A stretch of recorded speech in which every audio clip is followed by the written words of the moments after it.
صباح الخير شيف. صباح النور. كيفك؟ منيح تمام اليوم. كيفك اليوم؟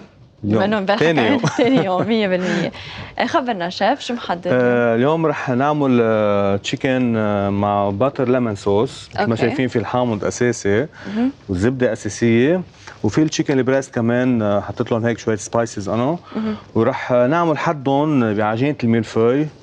عم نسلق البطاطا حديك. اوكي. البطاطا انا رح اعملها نسلقها، رح ازيد لها الجبنه بقلبها ونعملها مثل شو الجبنه اللي بيوريه. عم نزيدها؟ حاطين فته نحن اليوم. فته اوكي. فته مع البطاطا مع الحليب نخلطهم كلهم مع بعض لتصيروا بيوريه ناعمين. اوكي.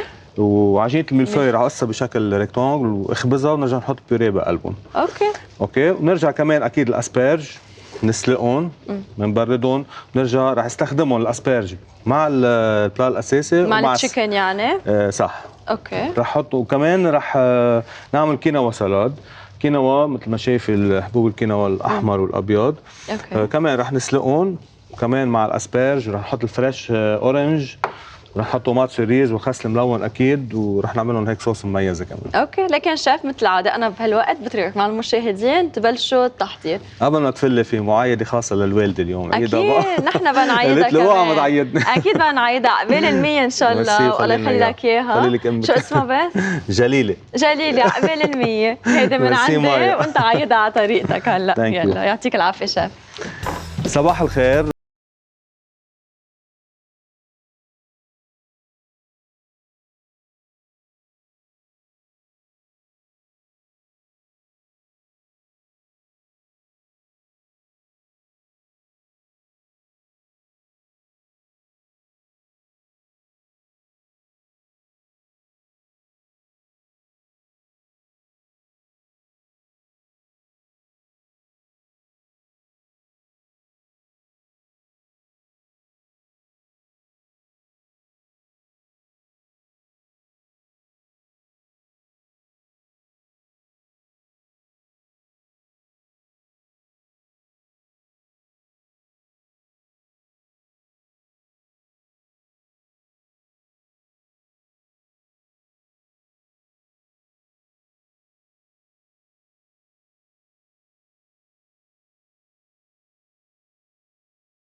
البطاطا مثل ما قلنا بلشت اسلقهم انا. رح اضيف عليهم الجبنه، رح اضيف عليهم الحليب تيصيروا هيك نعطيهم نكهه يصيروا رخوين، لان هن بده يكونوا حشوه عجينه الملفاي حدي يلي رح نخبزها.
هيدي شقفة العظم الصغيرة بتكون لقطة اثنين البريست، هيدي على طول بنشيلها بنكبها.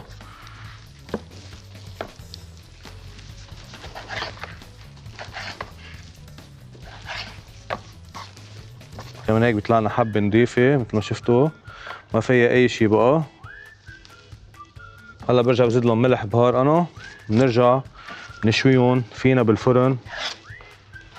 ما بدي أنا قوي سبايسز على طول، بس كون عاملين صوص حد التشيكن، يعني معروف التشيكن على طول توم جارليك، جارليك مايو، الجارليك هو المستحب اكثر شيء عند الناس.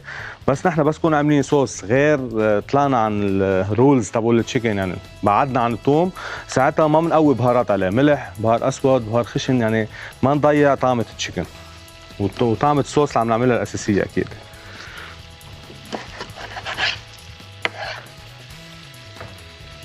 يلا هول بريست قدامي، هو كل شيء مشيلهم كبهم، كمان مغير الكف. هلا رح احط لهم ملح وبهار.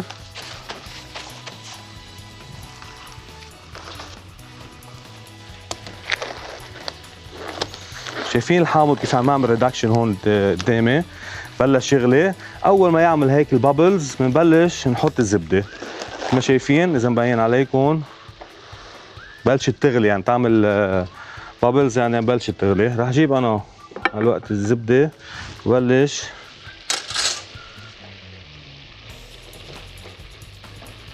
بنبلش ب2 بورشن يدوبوا، بنرجع نخليها حد دغري انا كرمال ضل ملحقين عليه.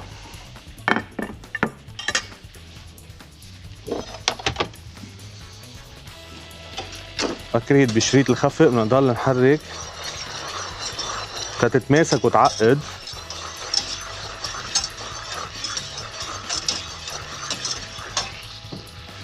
هالوقت رح احط ملح وبهار على التشيكن.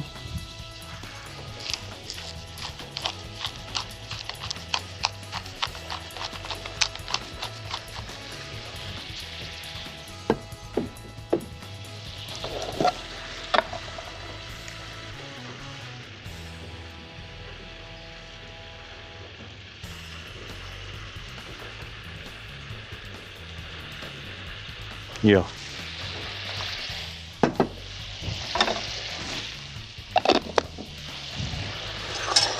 مثل ما قلنا اول ما الزبده تبلش تذوب، يعني تبلش تختفي دغري، بنرجع بنزيد بورسونتين تانيين.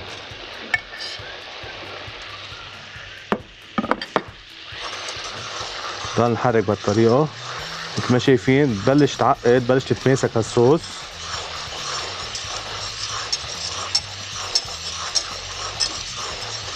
وهيدي بتلبق للقريدس، بتلبق للتشيكن، وبتلبق للسمك، فيليات السمك كمان.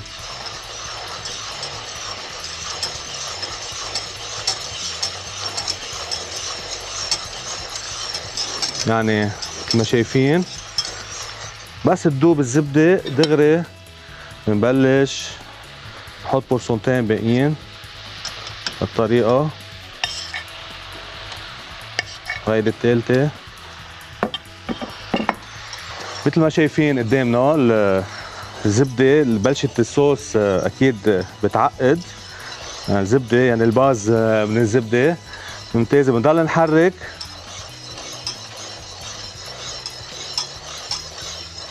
شفتوا ما فقست. نحن بنعرف بس نحط الزبده على النار بتفقس، نحن ما عم نخليها تفقس لانه عم نحرك، ودغري عم نرجع نزيد زبده. مثل ما شايفين وطينا النار. يلا بعد عندي 3 بورشن. باخر مرحله باخر فقره رح احط لها البقدونس. انا البقدونس اذا بنتركه بنطبخه فتره طويله بيسود، رح باخر فقره انا رح زيدهم، بفرم البقدونس وبنزيدهم. هون رح خفف النار على الاخر على الاخر. مثل ما شفتوا هيدي صوص الحامض مع الزبده، ولا اهين من هيك، بس بدنا نتبع الخطوات على رواق. بس عصير الحامض يكون فريش، ما يكون لا حامض الليمون ولا حامض من المتاجر، بده يكون طبيعي. مشان هيك انا عصرتهم قدامكم، كل شيء بده يكون اورجانيك. يعني مثل ما شفتوا الصوص هيك كيف عقدت، تمام. هون اخذنا طعمة الحامض والزبدة، هون اخذنا طعمة الحامض والزبدة.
نصفهم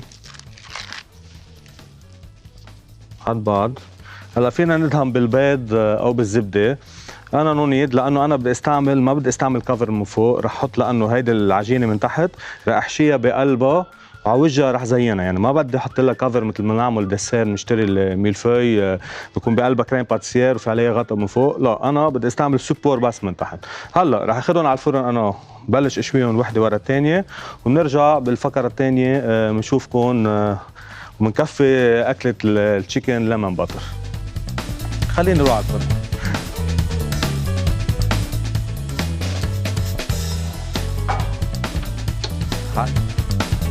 بدها تقريبا 10 دقائق ربع ساعة، بيطلع أول اثنين بنرجع بنحط اثنين باقيين، أو إذا عندنا صينية طويلة فينا كمان نحطهم كلهم مع بعض.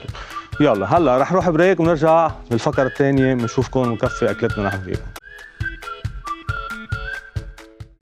رح نكفي أكلتنا، رجعنا مثل ما شفتوا قدامي البطاطا أنا هلا سلقتها هلا بالبريس. أنا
معلقة ونص ملح زيادة.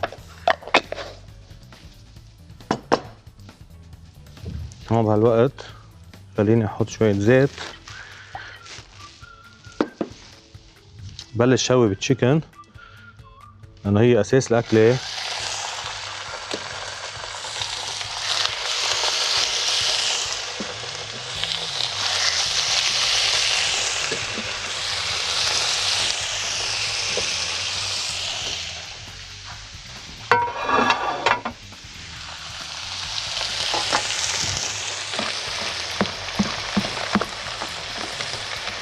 هون حطينا ملح بهار،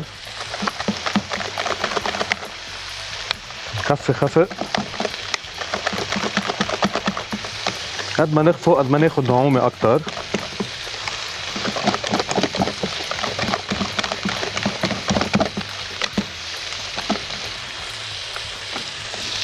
فرجيكم النتيجة. هيدي هي يعني كتير ناعمة ممتازة. صار فينا نمدها على الميلفوي العجين. هلا رح جيب لوحة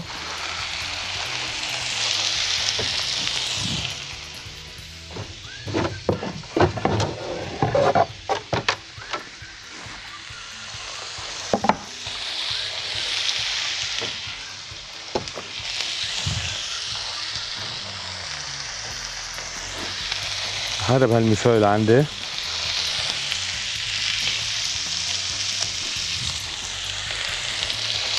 يعني بس نحكي ميلفوي مثل ما مبين عليكم، يعني كذا هي بتكون عجينة بمدوها وفيها زبدة كتير، بيعملوا كذا طبقة، مشان هيك بسموها ميلفوي، يعني كذا عدد كبير من العجينة وحدة ورا الثانية بكونوا كتير رقيق ورفاع.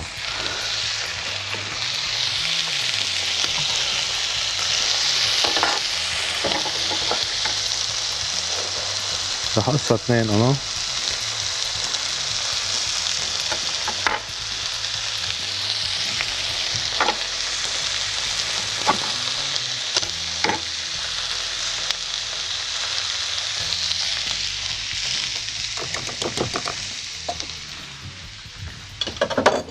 هذا البطاطا اللي عندي.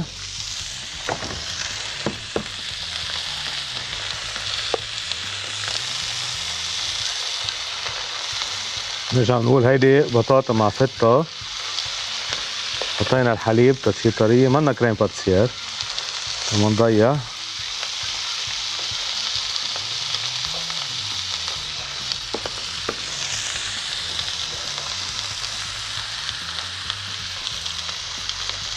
نرجع نسكره.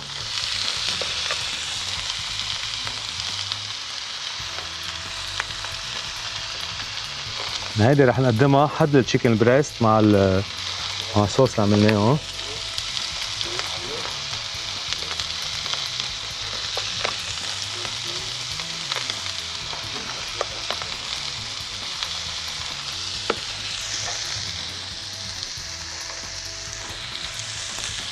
جيب الاسبرج.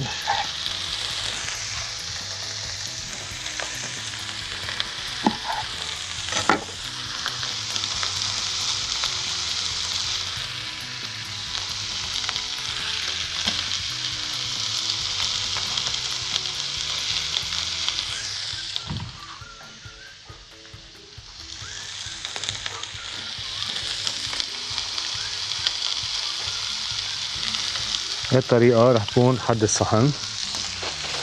أكيد من التشيكن بريست حدا والصوص كمان حدا. ببرم البريست هلا.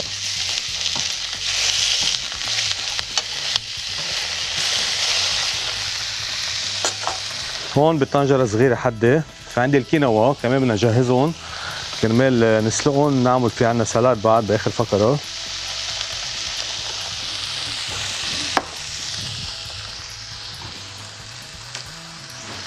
هلا رح نحضر بورشن تانية بعد سريعة، نرجع بنروح بريك بنشوفكم بالفقرة النهائية.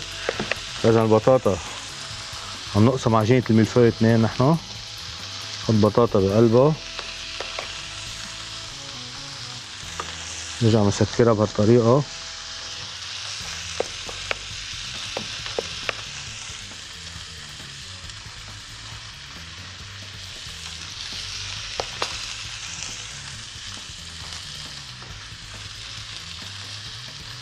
كمان بيوريه على وجهه.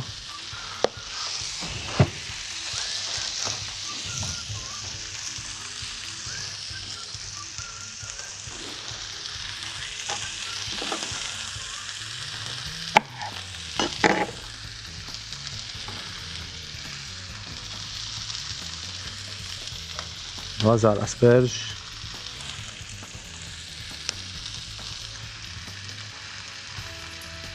يلا هيك كون عملنا الميلفي البوريه مع الفته، وكون البريست هلا نشويهم. الكينوا عم نسلقهم، نرجع بنشوفكم الفقره النهائيه، نعمل برزنتيشن للسلاد وبكون استوى تشيكن معنا، والليمون باتر صار جاهز الصوص كمان. بريك نرجع بنواصل باخر فقره. صحيح نحن وصلنا على الاخر، بدنا هلا السلادات سلقنا الاسبرج والكينوا صاروا جاهزين، بس علينا نعمل برزنتيشن. فعنا التشيكن بريست بالفرن كمان عم نشويهم، والباتر صوص مع الليمون جاهزه، بس بدنا نفرم بقدونس. خلينا نبلش اول شيء. فعندي الكينوا هون حدي، رح زد له زيت زيتون. يعطيك العافيه يا شيف. ميرسي شيف. بونجور. كيفنا؟ سوا وانت؟ تمام. في عنا الكينوا هون الميكس البيضة والحمراء، عم نحط لها زيت زيتون يلي سلقناها وشوية موتارد. اوكي. رح نخلطها، وبدي نحطهم بهالكاسات قدامي هون. انا منتبه بينسلقوا الكينوا؟ ايه اكيد. اوكي. الكينوا بيكونوا قاسيين. صحيح، بينسلقوا ما بدهم كثير وقت، 4 دقائق. نعم. وتصير حبة هيك مثل حبة البرغل، والكينوا كثير مفيدة. اكيد. هلا تنعطيها نكهه، حطينا زيت زيتون ومطارد. راح نبلش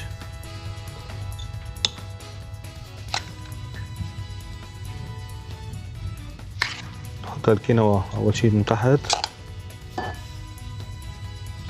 شو رح تحط معه شيف؟ رح احط لها اسبرج، ورح احط طماط سوريز والاورنج، واكيد الخس الملون. اوكي.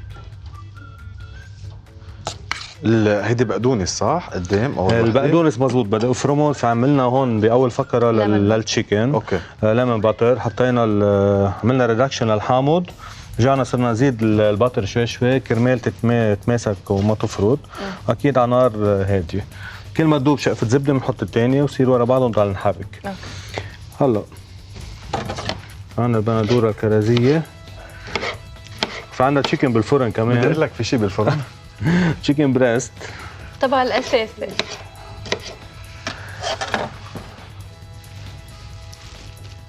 طلع على التشيكن. رح نبلش هلا نلون هالكاسات. الدجاج للسلاد مع الكينوا ولا؟ لا، هو الطبق الاساسي. الطبق الاساسي صح. مع الليمون باتر صوص. عندنا 2 ابيتايزرز يعني. ما عرفت شو اسمها هيدي. هيدي عجينه ميلفوي. عملنا بيوريه البطاطا مع الفته والحليب. تشيز. صحيح. حطيناها بعجينه ميلفوي بهالطريقه، وحطينا الاسبرج على وجهه.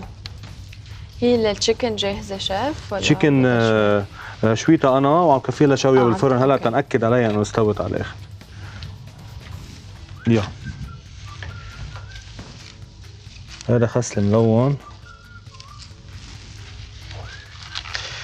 إذا بتلاحظي مايا، شيف فادي كثير عم بيركز على السلاد، سلطات بمورنينج توب، بتعرفي صيفيه، يمكن اكثر شيء ببورد، واخاف من انه ناكل طبق سخن. صحيح. حتى عملنا سوب افوكادو هذيك الجمعه. كولد سوب قصدك؟ صح. اي. صراحه ما دقنا، ما بعرف. ولا انا، بس انا كنت عم اتوقع. لا ما بدنا ندوق. بدي اخبرك شغله، يمكن المشاهدين ما اخذوا الفيدباك، بما انه عملت لنا بيتزا نهار الخميس الماضي. ايه مزبوط. اكلت المفضله. صح. يمكن من اكثر المرات يلي انا بحب فيها طعمه العجينه وطعمه الصوص. بتعرف اوقات المجهود ما بيروح صوب الجبنه مزبوط. هي العجينه والصوص اهم شيء. كانوا اون بوينت ولا غلطه. صحيح. ثانك يو، فشيت لي خلقي. هون رح نرجع نحط الكينوا على الوجه. معنا الاورنج الفريش.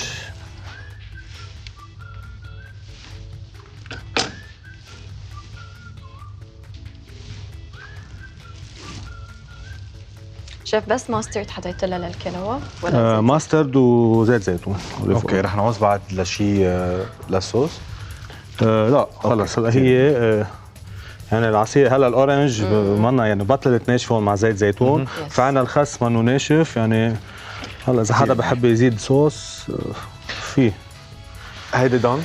هيدي دان ننتبه بس اكيد. اللي صار في معود. عنا الوردة ديزاين. انتبه يا إلي.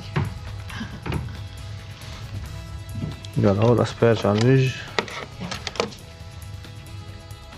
دغري بينسلقوا الأسبرج. غليت المي انا ونزلتهم يعني بياخذوا 10 دقائق الاسبرج.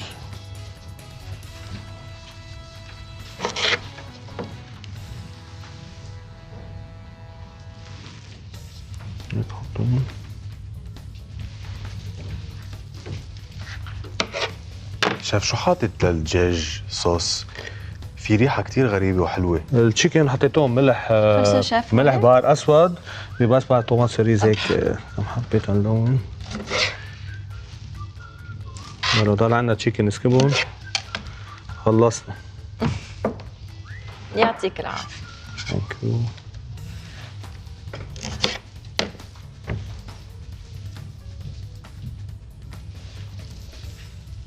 يلا هو سلقت خلص. ثانك يو. بساعدك مايو؟ هيدي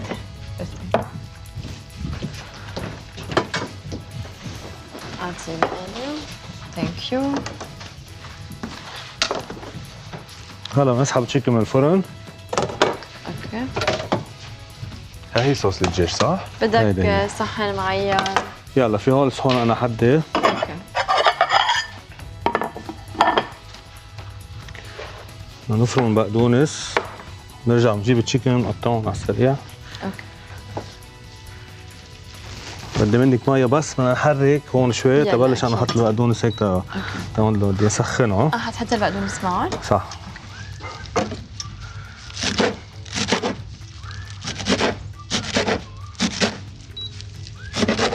حطيناه باخر ملحه يحافظوا على الخضار يعطونا لون حلو. يلا. اوكي. يعني اخر دقيقة قبل ما نطفي تحتهم. صحيح اخر مرحله.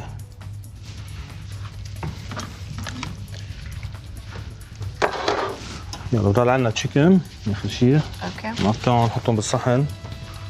لكن بقدونس حامض وزبده. ايه. حامض وزبدة، في شي كريم فريش فيها؟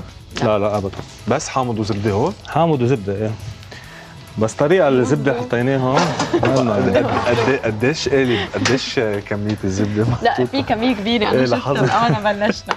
كرمال هيك في كميه بس انه هي صوص هيدي هيك يعني اصولها هيك ما فينا. بس هلا واحد انه ملعقه وحده ما رح تاثر يعني. اكيد.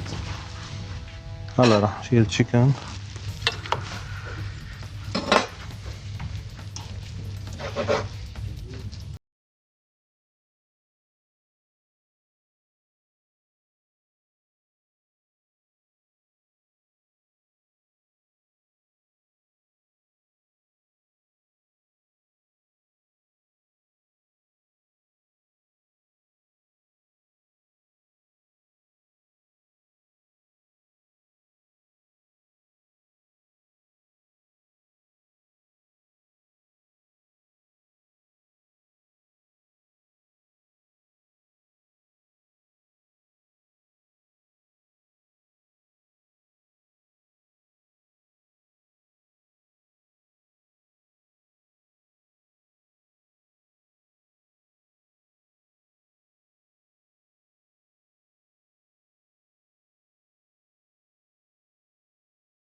ريكتونغل. بس بقول ميلفو يعني العجين اللي فيها الزبده بتكون مرقوقه كذا مره، بتعمل كذا طبقه من ميلفو، يعني كذا طبقه عجينه.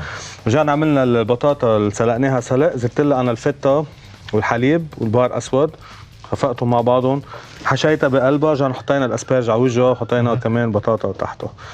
رجعنا سلاد الكينوا، اكيد سلقنا الكينوا، رجعنا حطينا لهم زيت زيتون وموتارد، حطينا الخس، الكينوا، الفريش اورنج، الاسبرج اللي كمان الفريش سلقناهم. وعندنا التشيكن البريست كمان حطينا له ملح، بهار اسود، وشوي من البهار الاحمر الخشن. شويناهم بالمقلايه، رجعنا بالفرن تاكدنا انه قطعوا 80 درجه. رجعنا عملنا الباتر ليمون صوص اللي هي بنبلش بالحامض الطبيعي، ضروري يكون طبيعي. بنرجع بس تبلش تغلي تعمل ريدكشن، نحن بنبلش نحط الزبده شوي بس تدوب، نحط الثاني وبضل نحرك تا يطلعوا كونسونتري، ما تطلع فارطه او فاصله. ما نزيد ملح على الصوص مع زيت؟ لا ما حطينا، بدنا نستطعم بطعمه الحامض. هلا رح تحسوا كثير بالحامض. هلا انت زيد ملح وكمان اخر شيء حطينا البقدونس. البقدونس على طول بيعطي نكهه، وبنزيدهم اخر شيء لانه كرمال ما يسودوا بالطبخ. اوكي، وهيدي هي. يعطيك الف عافيه وسلم نسيتك. ان شاء الله تكونوا مشاهدينا استفدتوا من اطباق اليوم، من وصفه الشيف فادي كمان، ومش بس من هيك، من حلقتنا كلها. اكيد يلي دائما نوعدكم بكل شيء جديد نحكي عنه بحلقات مورنينج توك اللي بيتجددوا يوميا. كمان اليوم رح نقول لكم باي، بس مش الى اللقاء التام، الى اللقاء لبكره بحلقه جديده من مورنينج توك بنفس الوقت من الساعه 8 ل 2. باي باي. باي.